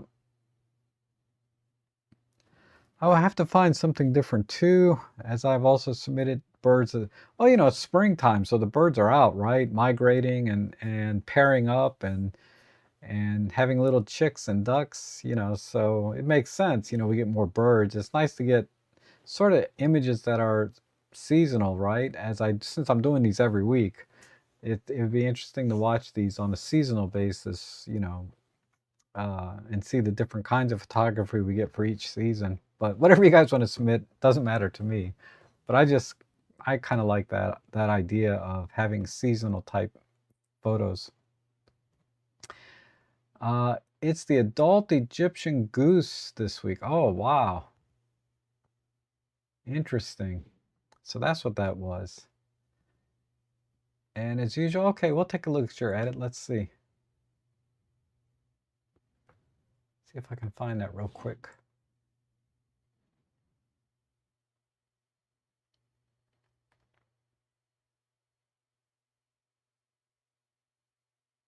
Oh, Serge sent one in. Wow, it's beautiful. I have to do that one next week, though. Oh, sorry. You guys can't see my screen here. Wow, look at that. That's beautiful. I have to get that one next week, though, Serge. I'm a little bit pressed today. And oh, this Paul's edit, almost identical to mine as usual. A little bit better work on the feathers, though. You didn't over sharpen like I do. But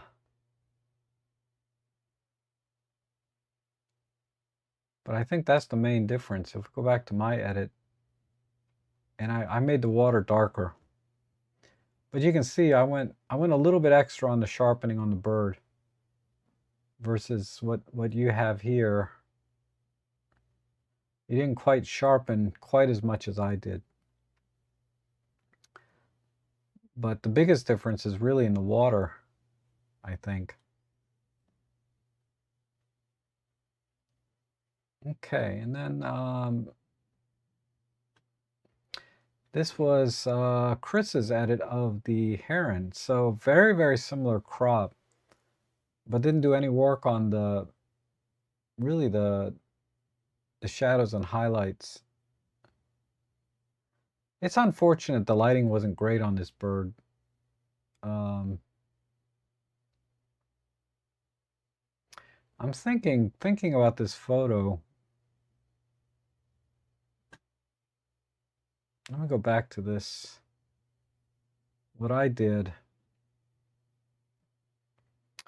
I think what would have been better is, now that I've been here, is to maybe let me find all my different masks. Instead of,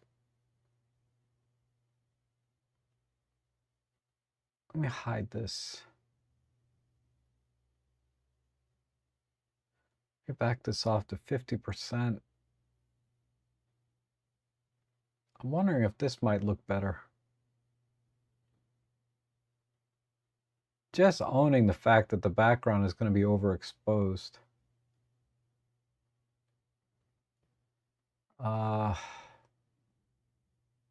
We could do that and then leave the control points where they are.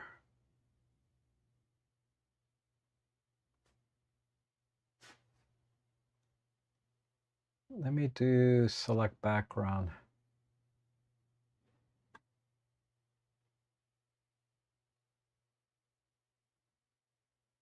It's selected too much, but that's okay. Just for demonstration.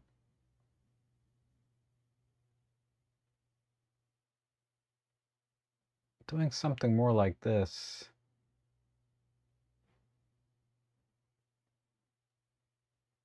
I don't know if ultimately that's going to be the same or not. I'd have to go and adjust all my masks a little bit.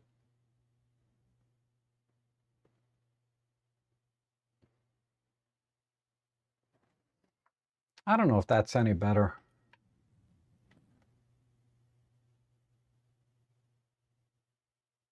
But yeah, that's a tough image to edit. To get it to look right, because the bird is just so underexposed. Where's my bird mask?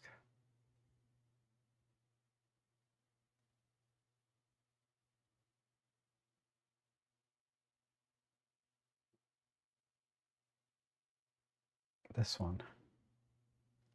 Let's just add some vibrancy here.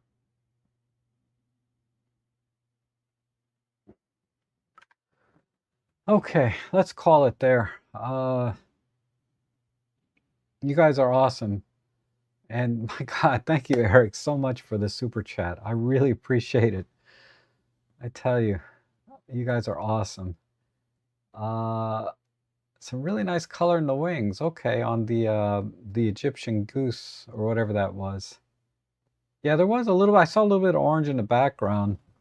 It'd be nice to see this bird kind of like in real life and it flying through the air and seeing the colors that we get, especially when the light hits it, because sometimes feathers can get very iridescent and are really beautiful.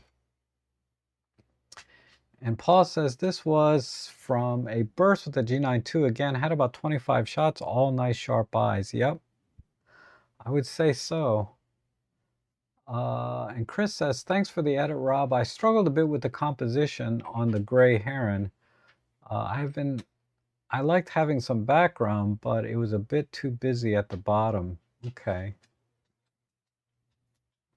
Yes, I assume. Which one was yours, Chris? Yeah, the great blue heron here, or gray heron, I guess. I think this is a great blue heron, not a gray heron, or if they're the same thing, I don't know. I'm not a birder really. It was a tough edit though, but I think this last one came out a little better than my first attempt. Okay, and then Paul pulled the blue into black, pulled the blue into the, oh, let me see that real quick.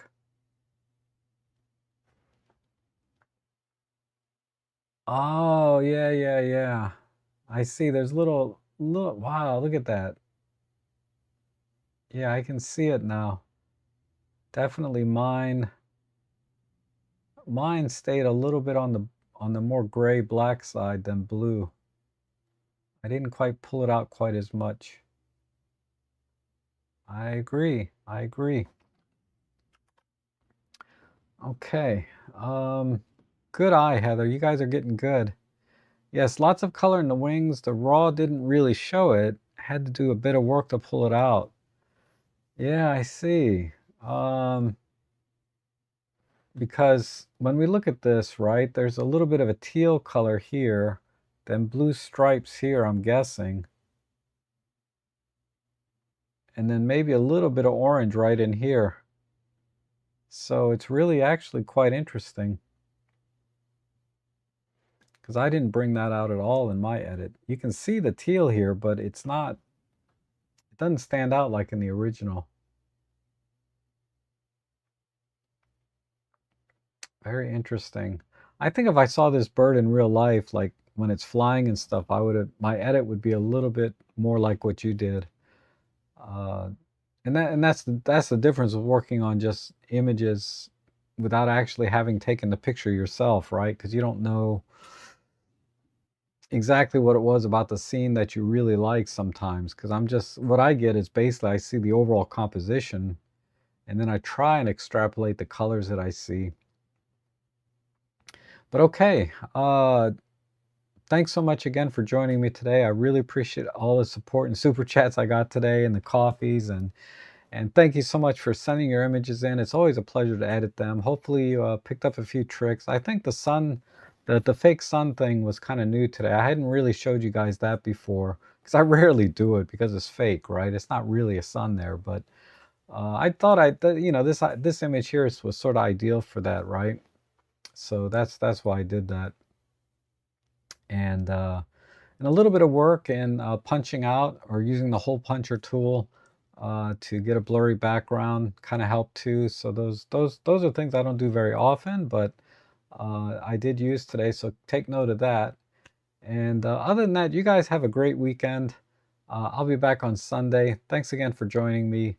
Have a good day. Do that every day. You have a good life, right? Eat healthy and exercise. And I hope to see you guys all again soon.